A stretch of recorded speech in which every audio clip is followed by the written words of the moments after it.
Doctor Ramesh शीस रैना। महाराज जी राधे राधे। भगवान शिव कैसे दिखते हैं और भगवान कृष्ण शिव विष्णु राम कौन है? क्या प्रश्न है? भगवान शिव कैसे दिखते हैं पहला प्रश्न। दूसरा, भगवान सही माने में तो उत्तर है जैसे आप देखना चाहते हो वैसे दिख रहे हैं अब भी।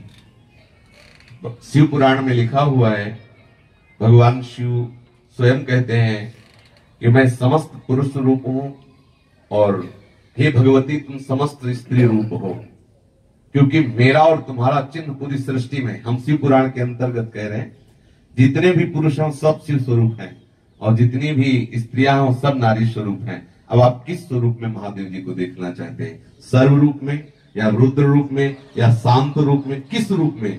जाकी रही भावना जैसी प्रभु मूरत देखी। प्रभु कैसे? तुम्हारी भावना जैसी वैसे।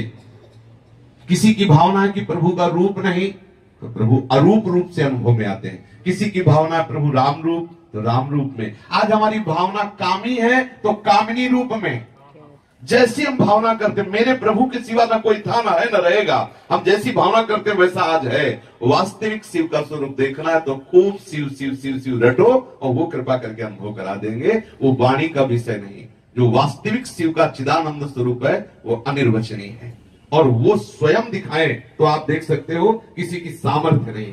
स्वयं जाने जे देहु जनाए, और जब जान जाओगे तो तुम में और उनमें अंतर नहीं रह जाएगा।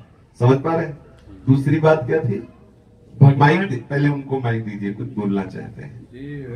प्रणाम महाराज जी। मेरा ये प्रश्न था कि जो परमात्मा है क्या वो साकार रूप में है कि निराकार रूप में? ये क्या है आप इसे बताओगे? साकार है, साकार है ये, इनको हम टच कर सकते हैं सभी को। हाँ। साकार टेंजिबल है। ये है कौन?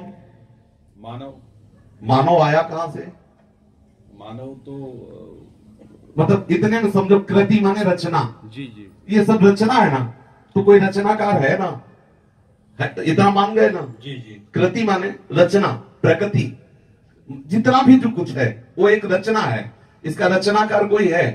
अब इसमें आश्चर्य की बात यह है कि जैसे कुम्हार मिट्टी के पात्रों की रचना करता है तो कुम्हार और होता है, चाक और होती है और मिट्टी का पात्र और होता है, लेकिन इसमें रचनाकार ही रचना बन करके आया हुआ है। वासना वासुदेवस्य वासितम भुवनत्रयम् सर्वभूत निवासोऽस्मि वासुदेव नमोस्तुते। इसीलिए शुद्ध बुद्धि की आवश्यकता है। वो निराकार है, वो साकार है, वो न निराकार है न साकार है, वो सत है, वो असत है, वो सत असत से परे है। इसीलिए वेद जिसे नेति नेति कहते हैं, महामहिमा में योगी मुनि जिनके लिए तरसते रहते हैं और वो कृपा करके बरसते रहते हैं। हम जैसी भावना करें वैसा ही हमें अनुभव में आएगा। ये यथामाम प्रपद्यन्ते तास्तथे भजाम्य हम, क्योंकि वही सर्व रूप है, उसके सिवा कुछ और है ही नहीं।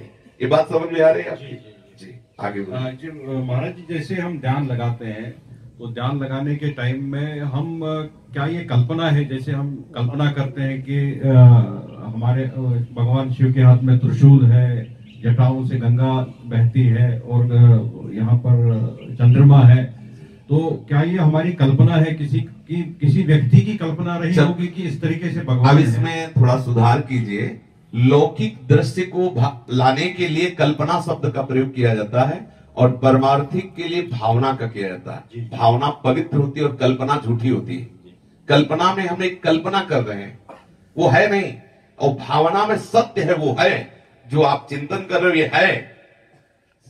संसार का जो दृश्य है ये कल्पना कहा जा सकता है, लेकिन प्रभु का जो स्वरूप है वो भावना किया जाए। आप जैसी भावना करोगे वैसा अनुभव आएगा। ये किसी कवि की कल्पना नहीं कि वो त्रिशूल लिए हैं, उनके माथे पे गंगा है, वो है।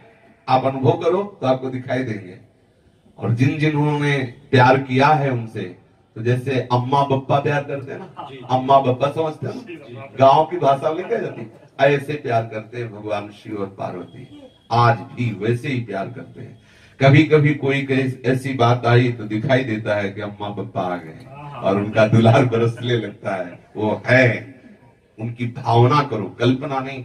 कल्पना शब्द एक सांसारिक हो जाता है और भावना शब्द भक्ति से जुड़कर साकार स्वरूप हमारे सामने प्रकाशित कर देता है। समझिए जी महाराज जी, जैसे शिव और पार्वती है तो हम शास्त्रों में लिखा है ये अर्धनारेश्वर है, एक ही शरीर में दोनों है, तो अर्धनारेश्वर असल बात वही, अलग अलग दोनों फिजिकल फॉर्म्स है, वो वही शरीर अलग अलग है। हम जैसी भावना करते हैं ना वो वैसे ही एक ही तत्व है। पहली बात ये समझ लो, एक ही तत्व है, दूसरा नहीं। वही तत्व लीला के लिए अर्धनारीश्वर बनकर के दिखा रहा है कि आधा मैं शिव हूं, आधा शक्ति हूं। फिर वही अलग अलग होके दिखा रहा है, देखो ये मेरा पूरा शिव रूप है, ये मेरा पूरा शक्ति रूप है।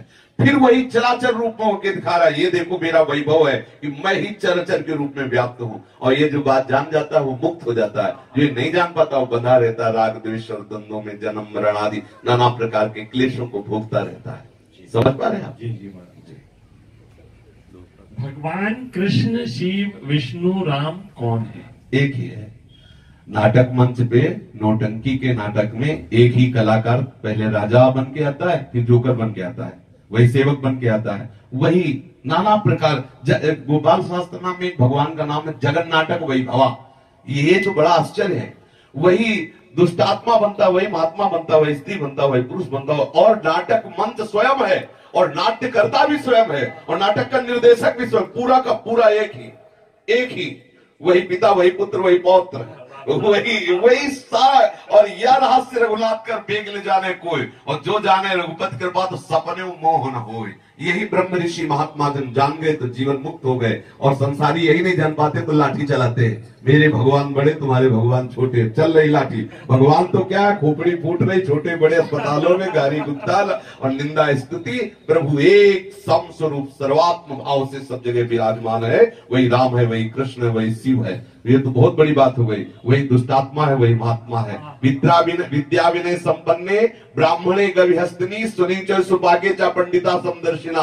विद्या विनय संपन्न ब्राह्मण में, गाय में, हाथी में, कुत्ता में, चांडाल में एक ही श्री कृष्ण विराजमान, अर्थात एक ही श्री कृष्ण ये सब बना हुआ है। जो ऐसा जानता है वही पंडित है, वही शिव है, वही सौ है, वही राम है, वही कृष्ण है, वही सब कुछ है। अब कह दिया जाए वही सौ है तो कान खड़े होंगे, वही सौ है, और सौ से ही भगवान का अवतार हो रहा है।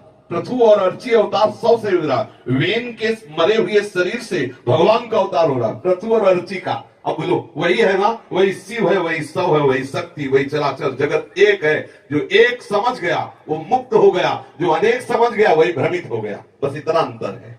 वही सब रूपों में वही राम है, वही कृष्ण है, वही शिव है। जहां आप अपने मन को लगा दो वही सबसे बड़ा है, और उसी का सारा बसारा है। शिव पुराण देखो तो सबसे बड़े शिव, देवी पुराण देखो तो देवी, भागवत देखो तो सबसे बड़ी देवी, भागवत देखो तो सबसे बड़े कृष्ण, गरुड़ पुराण जहां जो देखो, गणेश जी का देखो सबसे बड़े गणेश, क्योंकि वही सबसे बड़ा तत्व सब रूपों में खेल रहा है। तो कोई कहीं कोई छोटा है नहीं, और हम सब बड़े बनना चाहते हैं, नहीं बने। जिस मार्ग में चले हम सबसे बड़े बने, क्यों? क्योंकि सबसे बड़े का है, इसलिए सब बड़े बनना चाहते हैं। क्योंकि ये लक्षण है, पिता का लक्षण पुत्र में आता है। सबके हृदय में रहता है मैं टॉप पे पहुंचू, क्योंकि टॉप वाले का है, सबसे टॉप जो है उसी का है, इसलिए सबके अंदर ये रहता है। मैं अगर चोर भी बनूं तो टॉप का चोर बनूं, बदमाश बनूं तो टॉप का बनूं, बालाजी बनूं तो टॉप का बनूं, विद्वान बनूं, क्यों? क्योंकि वो टॉप का है, वो सबसे बड़ा जो एक अद्वितीय तत्व है उसी का है, इसीलिए उसी की तरफ भाग रहा है। मैं मरूं ना, मैं सदैव सुख में रहूं, क्योंकि अविनाशी का है, सुख सिंधु का है। ये लक्षण प्रतीत होते हैं कि हम सब उसी सच्चिदानंद के स्वरूप है, अपने को भूल गए देह भाव में। आज का सत्संग सुना, प्रारंभ था अभिमान ही जन्मता मरता और नाना प्रकार के चाह भय आदि प्रकट करने वाला है। यदि देहाभिमान गलित हो जाए तो अभी हम जीवन मुक्त हैं, अभी हम परमानंद में। समझ गए जी?